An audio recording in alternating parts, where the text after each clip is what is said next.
Good morning, good afternoon, and good evening. So I'm going to be teaching you how to create a Google Doc.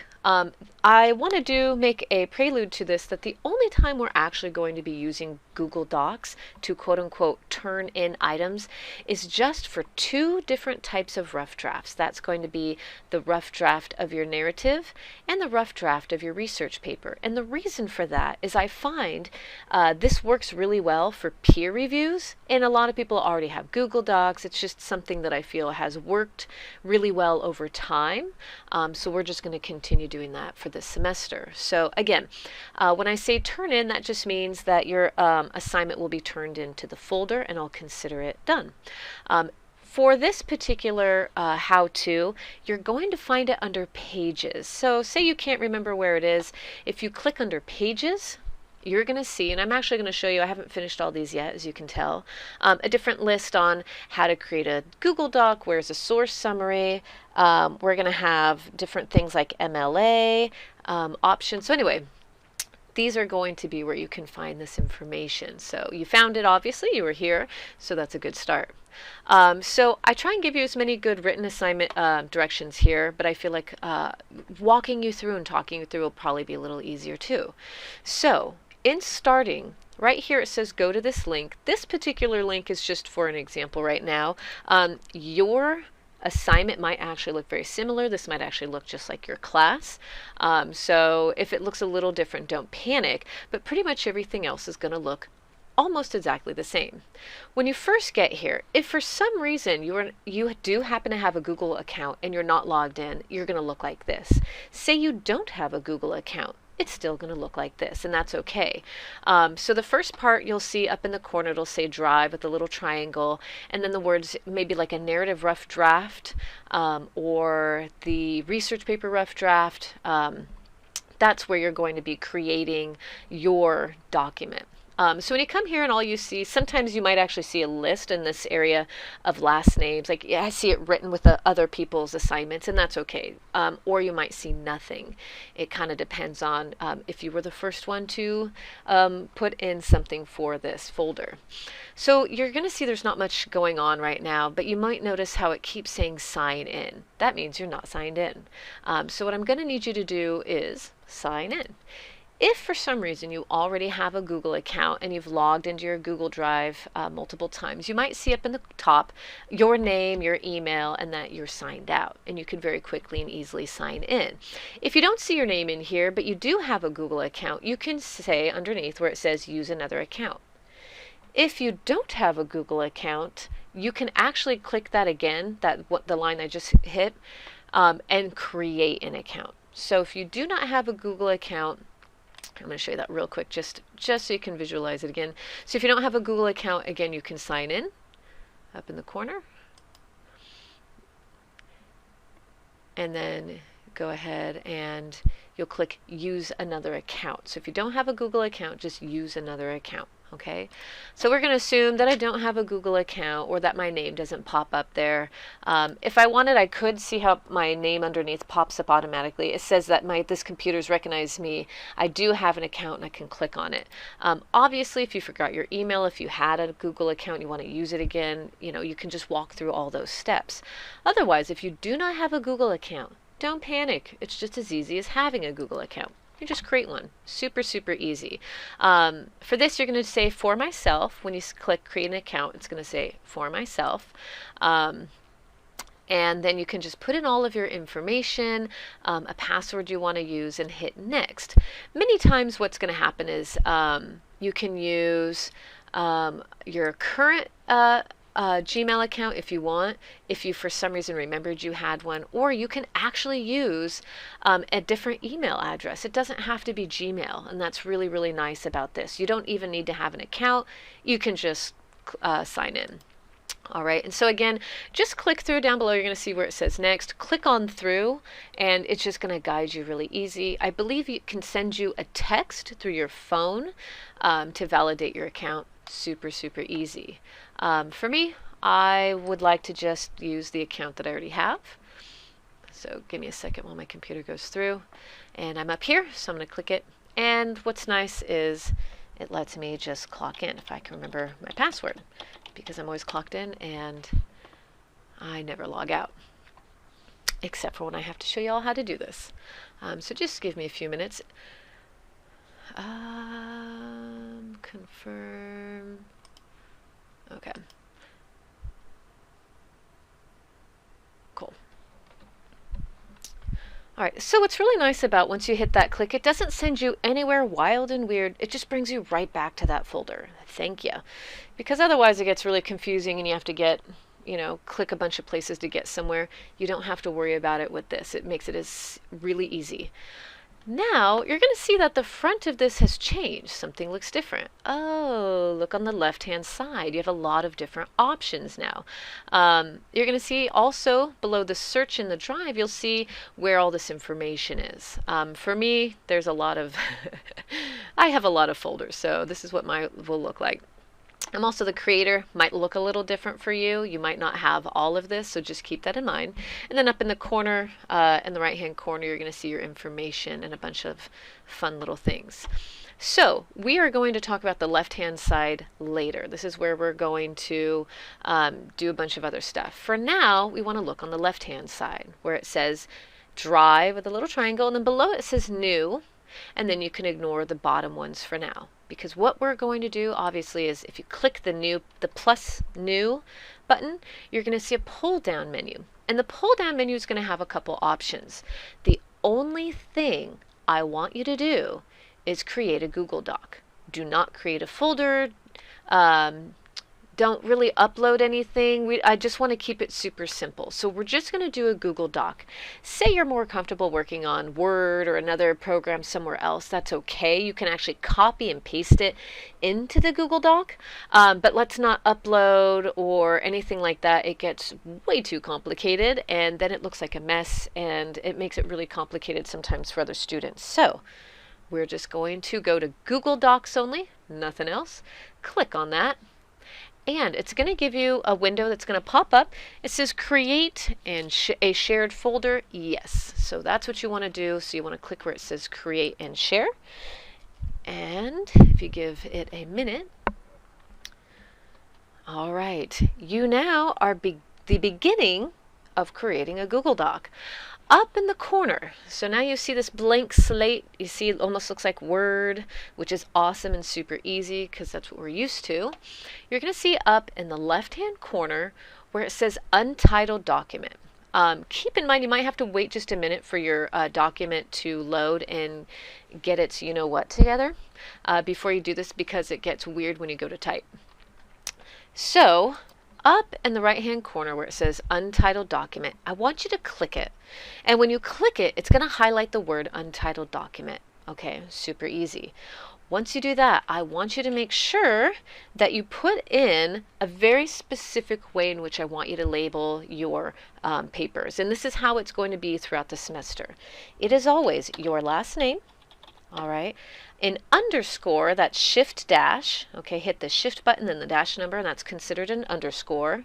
Then I want your first initial, and then another shift dash, which is an underscore, so last name underscore, first initial underscore, and then this particular paper is going to be the narrative rough draft.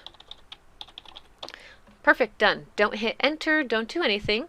Just take your mouse and then click it on the actual document and then it'll save for you. What is absolutely beautiful about Google Docs is it gives you all the information of where it was saved and all that information. So it's really cool. Say you wrote something like, okay, and you wrote a whole bunch of stuff and then you deleted it and then you're like, shoot, what was that thing that I wrote that I really liked but I deleted it? You don't have to worry, because if you go back to where you last edited your work, it's going to give you your old documents. It's going to show you the history. Oh, isn't that so cool? So it shows you the current version and it shows you some of the original versions. What's nice about this is it actually consistently saves your document. So I have an old version of like a like a calendar I was trying to do, and I was deleting a bunch of stuff, and I thought, oh shoot, I can't remember what those things were, and I really, really need them. So I went back like, I mean, it was months ago, and it even gave me a little arrow pointing down right here next to the date on the right hand side, where I clicked it and it showed me every single edit. It was fantastic. I was able to go through and click on it, so when I click on whatever it is, that version that I want, it's going to show me what my edits were. So it'll be highlighted green to show you that it has been most recently edited by that. If it were older, let me see if I can just, get it to do it.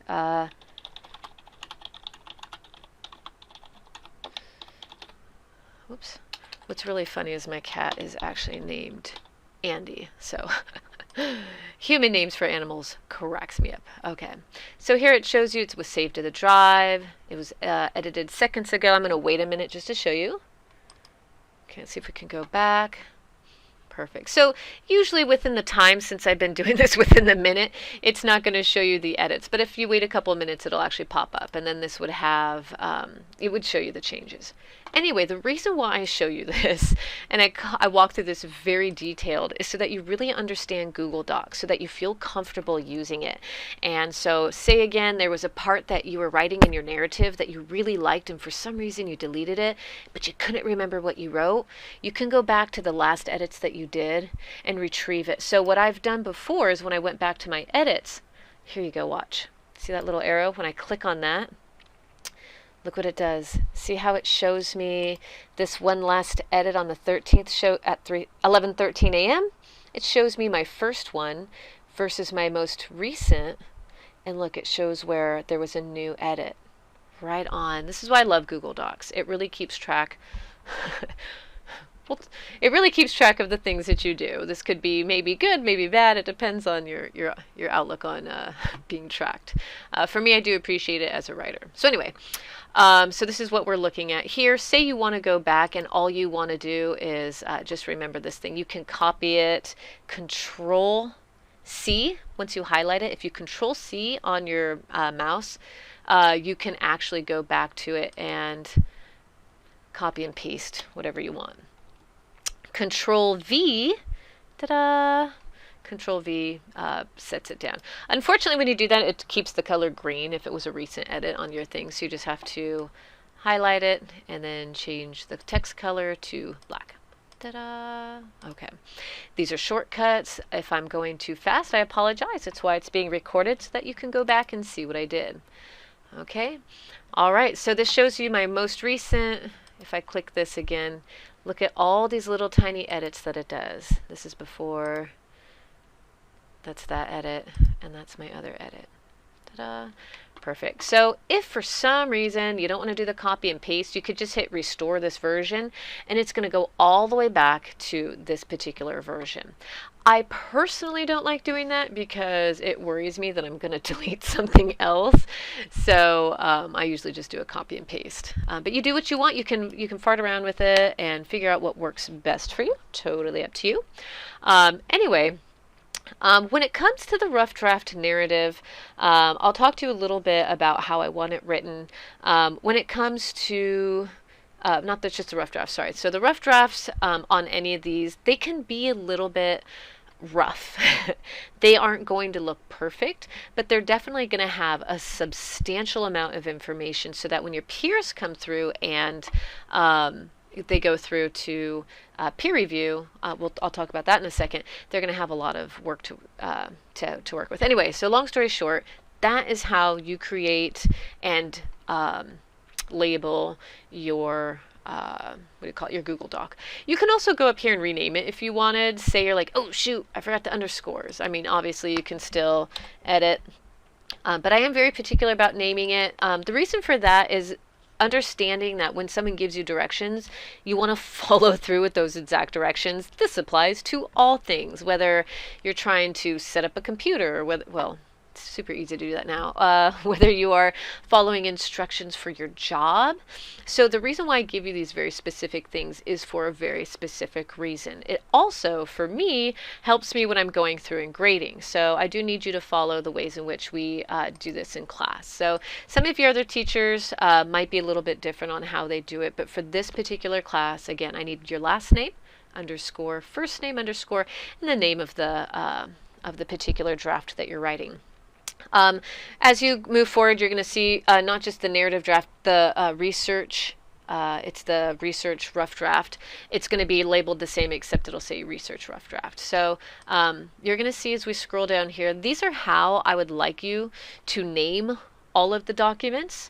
I just showed you how we did the rough draft. We're going to have the narrative, the source summary 1, 2, research rough draft, and the research paper. And there's a reason why I do this. When it comes to source summaries especially, I need to know whether it's the first one or the second one. A lot of times I will tell when I'm reading the paper, but when I see it, if I don't see that it's changed on here, my assumption is that it's still the first one and you won't get credit for it. And I won't grade it. I don't have time to go through and be like, I just graded this. I need to grade the second one. So it's very, very important that you double check every time you go to turn in an assignment that you label it correctly. Same thing happens with research paper or the rough draft. I have a lot of students who do this all the time. They leave this rough draft on there.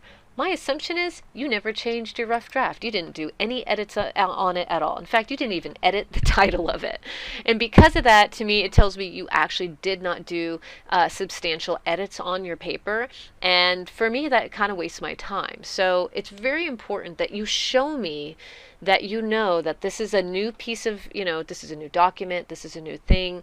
And you can always redo, the rough draft. Say this ends up being your after your rough draft and you get all your peer reviews and you're still using the Google Doc, you can absolutely use this Google Doc to make it your final, but you want to make sure that you label it correctly when you go to turn it in for the final assignment. Okay, so just again, please make sure that you're paying attention to details. I know it's busy and crazy and we all have a lot of things to do, but these little things do matter in the end. Okay, all right, so if you have any questions, please feel free to email me. Hopefully you've been watching all of my videos as I go through so that these don't seem so far out for you. You've been understanding what our narrative is. You'll know more about source summaries if we haven't already gotten to that yet, which I don't think we have. So anyway, please email me. You know my email. You can go through in your Canvas to the inbox, click on that and send me a message. So anyway, that is it for us. Thank you very much.